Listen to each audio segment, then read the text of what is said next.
let me go back to Chuck. DeAndre Jordan of the Clippers gets a nod as a reserve.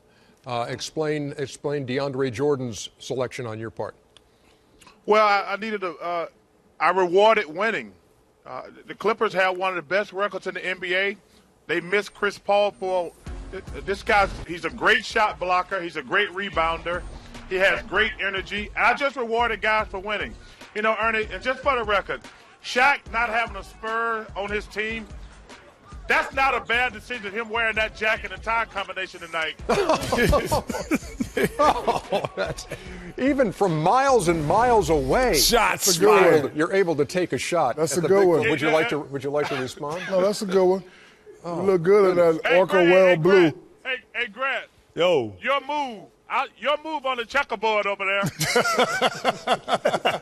You know they're coming up with, he's up there drawing checkers on your board. Yeah, that's all right. But no, one thing, see, I have a criteria. No James Harden on yours. No, I said my typo was probably James Harden because, David Lee I don't think deserves to be over James Harden. So that was a mistake on my part. But That Why was a not? mistake on my part. I just said it was we could scratch it. That was a mistake on my part. But I think overall that I'm going to look at the top 8 teams.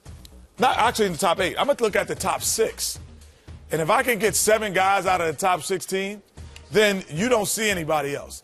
And then after I go past 7, 8, 9, or I'll go 7 through 11. I very rarely are going to pick a guy off of Utah or Sacramento, unless he's averaging 30 points and 20 rebounds. And if he's doing that, you won't be in the bottom 2. So, okay, you grew up with this fan, right? Right. Yeah, Bernard King. Bernard King. They weren't great teams. But he was a playoff team.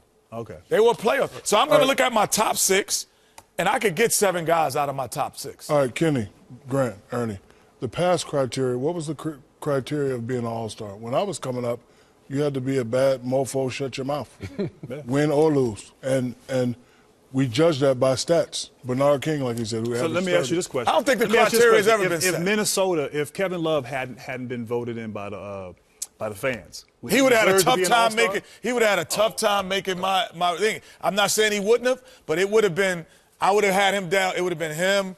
I would have been like, man, him or David Lee, or him and James Harden, or him and him and LaMarcus Aldridge, him or Cousins. Now he falls in the. If he doesn't start, to me, I'm fighting between him and DeMarcus Cousins maybe if he doesn't make it as a starter. It would have been real close. Let me show you my reserves, and there are going to be a couple names on here that we have not talked about at all at this point. Dirk Nowitzki. I wrote him off this year. I wrote him off. It's one of his better seasons. Yeah.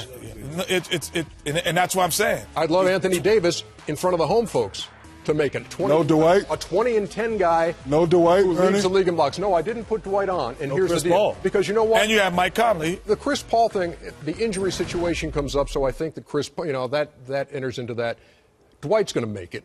But it was just like I got to that point and said, I'm going to honor a few people on here who I think need it. I mean, on one team. So I went with, Aldridge and Lillard, the only guys I have on the same team. Dirk, Anthony Davis, Harden, Tony Parker from San Antonio, and I threw Mike Conley from Memphis. Barring injury, if Chris Paul's playing, no, without question. So you can't. I don't think you can take it away then. I know it makes it difficult. Obviously, Chris Paul's having an all-star year and he's first in assists and he's having a great year. I don't know if he's going to be there, and I think. Well, that's not for me to judge. He's supposed to make it, and then he's supposed to be replaced. Okay, I know. That's the way your way of thinking. Go ahead, Chuck.